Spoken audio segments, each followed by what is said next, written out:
अस्सलाम वालेकुम to all part one students in RB tutorial.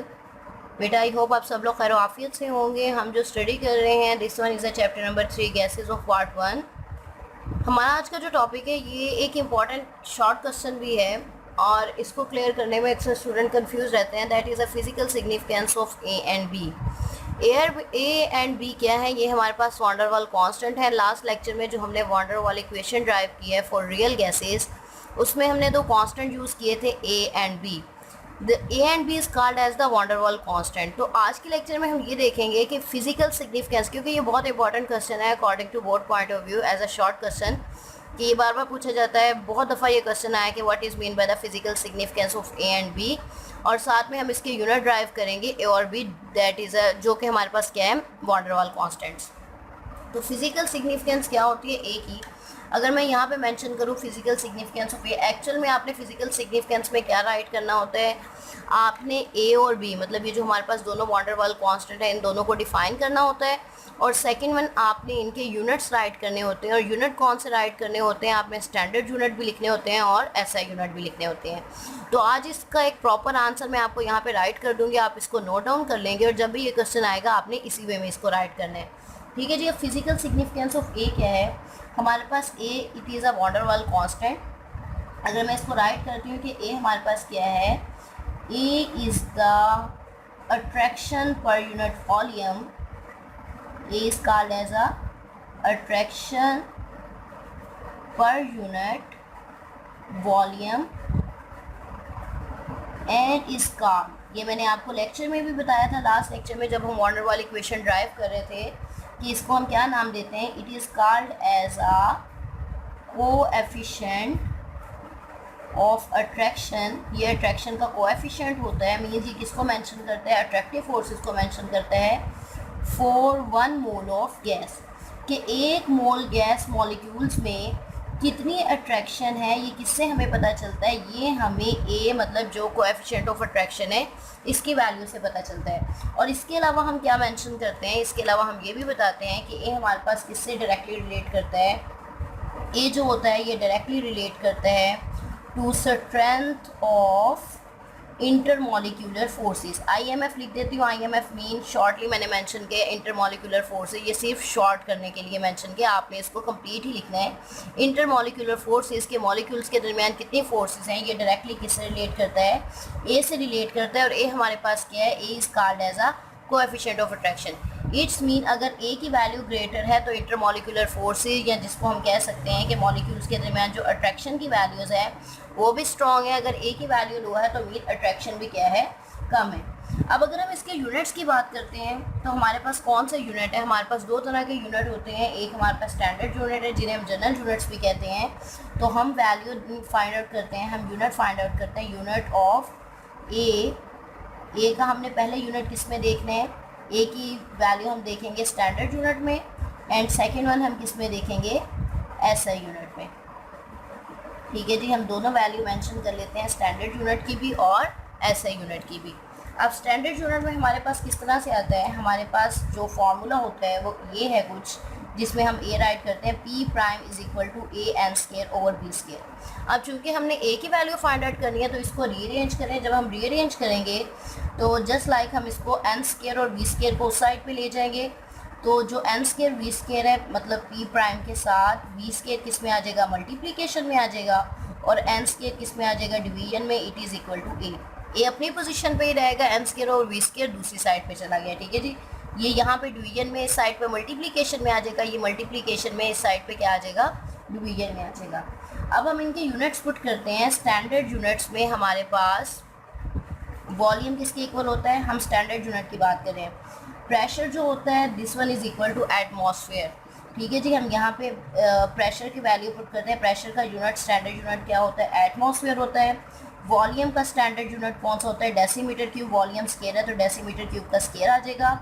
और नंबर ऑफ मोल्स का स्टैंडर्ड यूनिट हमारे पास क्या होता है, मोल ही होता है, मोल स्केयर। अब इसको मल्टीप्लाई करेंगे, मतलब ये हमारे पास किसकी इक्वल आ जाएगा, एटमॉस्फेयर।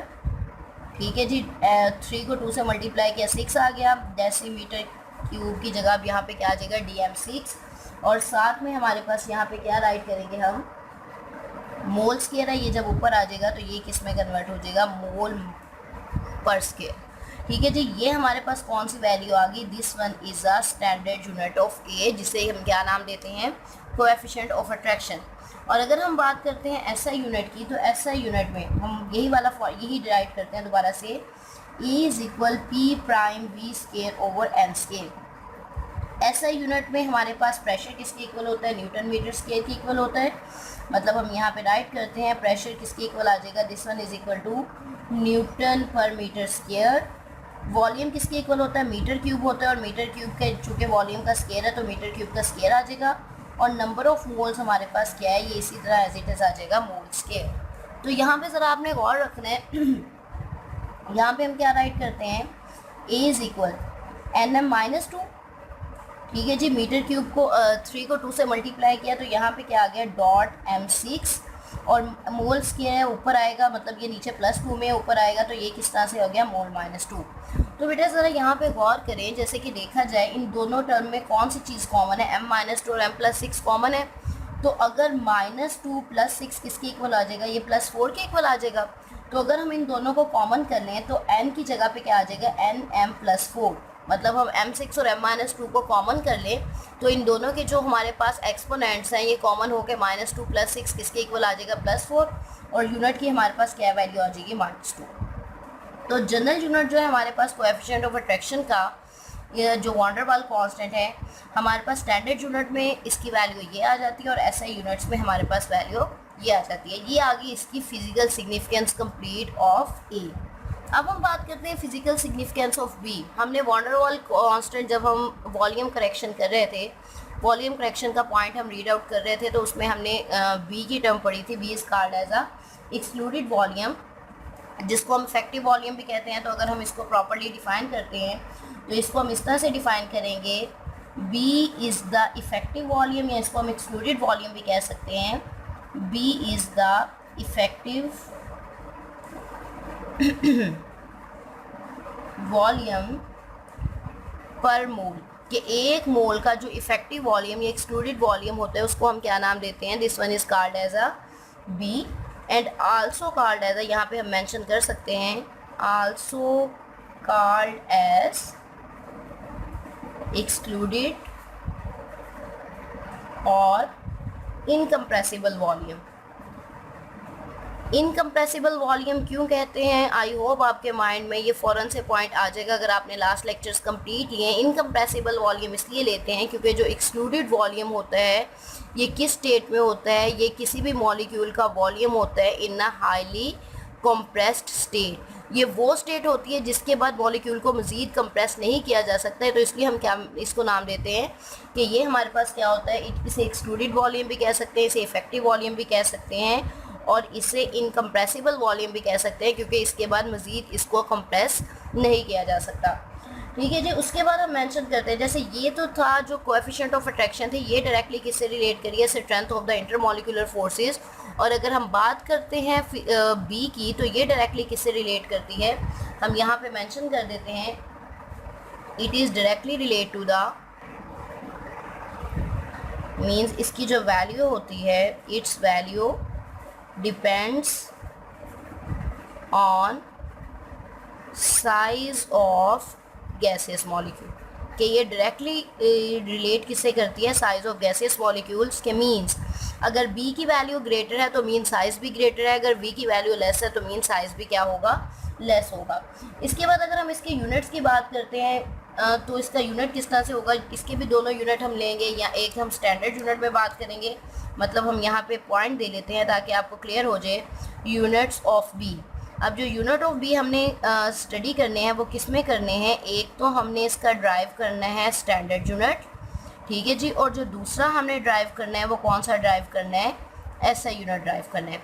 अभी हमने मेंशन किया है कि b is the effective volume per mole. अब बी जो होता है हमारे पास इफेक्टिव वॉल्यूम होता है, वो आपने जो van der Waals equation study की थी उसमें आपने किस तरह से मेंशन किया था, उसमें हमने कुछ इस तरह से राइट किया था, that V is equal to V minus n b. मतलब इसी तरह से हमने ड्राइव की थी ना, v के आइडियल वॉल्यूम जो होता है v माइनस एन वी के इक्वल होता है। तो अब अगर हम इसको रीअरेंज करें, क्योंकि हम v की वैल्यू फाइंड आउट करना चाहते हैं, तो इसकी रीअरेंजमेंट कुछ इस तरह से आ जाएगी कि v उस साइड पे जाएगा, ये क्या बन जाएगा V i minus V n, यहाँ मल्टीप्लीकेशन में नीचे क्या आ जाएगा, सॉरी यहाँ पे क्या आ जाएगा एन, और यहाँ पे क्या आ गया बी। इसके अलावा इसको सिंपली हम वॉल्यूम पर यूनिट वॉल्यूम भी पर नंबर ऑफ मोल्स भी राइट कर सकते हैं, वी ओवर एम, मतलब वी माइनस वी को अगर हम जस्ट वॉल्यूम भी कंसीडर करें तो उसको नंबर ऑफ मोल्स भी डिवाइड कर देंगे, तो ये किसकी इक्वल आ जाएगा, बी की इक्वल आ जाएगा। तो अब इनकी वैल्यूज़ पुट कर दें, यूनिट्स पुट कर दें। स्टैंडर्ड यूनिट क्या होता है, अगर मैं यहाँ पे डायरेक्ट होते तो हम लाइव होते तो हम लाजमी पूछते। वॉल्यूम क्या होता है हमारे पास स्टैंडर्ड यूनिट में, वॉल्यूम इक्वल होता है डेसीमीटर क्यूब के, और नंबर ऑफ मोल्स किसके इक्वल है, मोल के इक्वल है। तो ये आ गया बी, और इसके यूनिट को हम किस तरह से राइट कर देंगे, b is the decimetre cube per mole. ये हमारे पास कौन सा मतलब यूनिट आ चुका है, ये हमारे पास स्टैंडर्ड यूनिट है।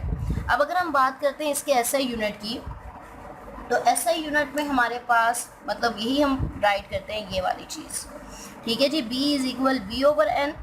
एसआई यूनिट जो होता है हमारे पास वॉल्यूम का, this one is equal to newton newton metre. हमने क्या मेंशन कर दिया यहाँ पे, सॉरी यहाँ पे हमारे पास कौन सी कंडीशन आ गई है, b is equal we over m, तो यहाँ पे हम राइट करेंगे मीटर क्यूब, डिवाइडेड बाय हम क्या लिखेंगे, मोल। तो मीटर क्यूब का यूनिट क्या बन जाएगा, मीटर क्यूब पर मोल। तो this one is the SI unit of excluded volume. तो बेटा आज के लेक्चर में हमने एक इंपॉर्टेंट क्वेश्चन को स्टडी किया। This is the physical significance of van der Waals constant a and physical significance of van der Waals constant B.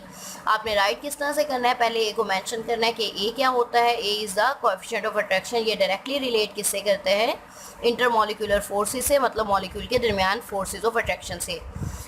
Excluded volume किससे रिलेट करता है, साइज ऑफ गैसेस मॉलिक्यूल्स की। अगर हम बात करते हैं कि बी की वैल्यू ग्रेटर है तो मींस गैसेस मॉलिक्यूल का साइज़ भी ग्रेटर है, और अगर वैल्यू कम है तो ये गैसेस मॉलिक्यूल का साइज़ भी कम है। उसके बाद हमने इसके यूनिट्स ड्राइव किए, स्टैंडर्ड यूनिट और एसआई यूनिट। बी ए की भी हमने वैल्यू ड्राइव की और बी की वैल्यू भी ड्राइव की। और जो ए और बी की वैल्यूज़ होती हैं, ये किसी भी गैस की इंटरमॉलिक्यूलर फोर्सेस और साइज़ के बारे में हमें इंफॉर्मेशन देती हैं, और ये बताती हैं कि एज इट इज़ मतलब कि जो हमारे पास गैस है वो आइडियल है या नॉन आइडियल। जस्ट सपोज अगर ए की वैल्यू ग्रेटर होती जाएगी मीन अट्रैक्शन स्ट्रॉन्ग होती जाएगी। अगर अट्रैक्शन स्ट्रॉन्ग होती जाएगी तो गैसेस आइडियल नहीं होगी बल्कि नॉन आइडियल होगी, क्योंकि आइडियल गैसेस में फोर्सेस ऑफ अट्रैक्शन नहीं होती, जबकि नॉन आइडियल गैसेस में फोर्सेस ऑफ अट्रैक्शन होती है। इसी तरह अगर हम बात करते हैं बी की, अगर बी की वैल्यू हमारे पास ग्रेटर आ जाती है तो ये किसको मेंशन करती है, नॉन आइडियल बिहेवियर को, क्योंकि अगर वॉल्यूम ग्रेटर होगा, बी अगर साइज़ ग्रेटर होगा तो उसका वॉल्यूम भी होगा, और अगर साइज़ स्मॉलर होगा तो उसका वॉल्यूम क्या होगा, नेग्लिजिबल होगा। दैट्स वाई हम कहते हैं कि higher value of b and higher value of a. अगर ए और बी दोनों की वैल्यू हायर होगी तो गैस आइडियल से नॉन आइडियल की तरह बिहेव करेगी, और अगर ए और बी दोनों की वैल्यू स्मॉलर होगी तो गैस कौन सा बिहेव करेगी, आइडियल बिहेव करेगी। आई होप बेटा आपको ये लेक्चर पूरे से क्लियर हो चुका होगा। अगर फिर भी इससे रिलेटेड आपका कोई क्वेश्चन हो तो आप कमेंट सेक्शन में पूछ सकते हैं। इसके अलावा आप वीडियोस को लाइक, सब्सक्राइब और शेयर अपने फ्रेंड से ज़रूर किया करें, ताकि इस टाइम में वो स्टूडेंट जो कि एक प्रॉपर लेक्चर्स को अफोर्ड नहीं कर सकते वो एटलीस्ट इन फ्री लेक्चर्स से बेनिफिशियल, मतलब हम सिंपली कह सकते हैं कि वो इन फ्री लेक्चर से फ़ायदा उठाएँ और अपने कॉन्सेप्ट्स को घर बैठे क्लियर करें। Thank you so much.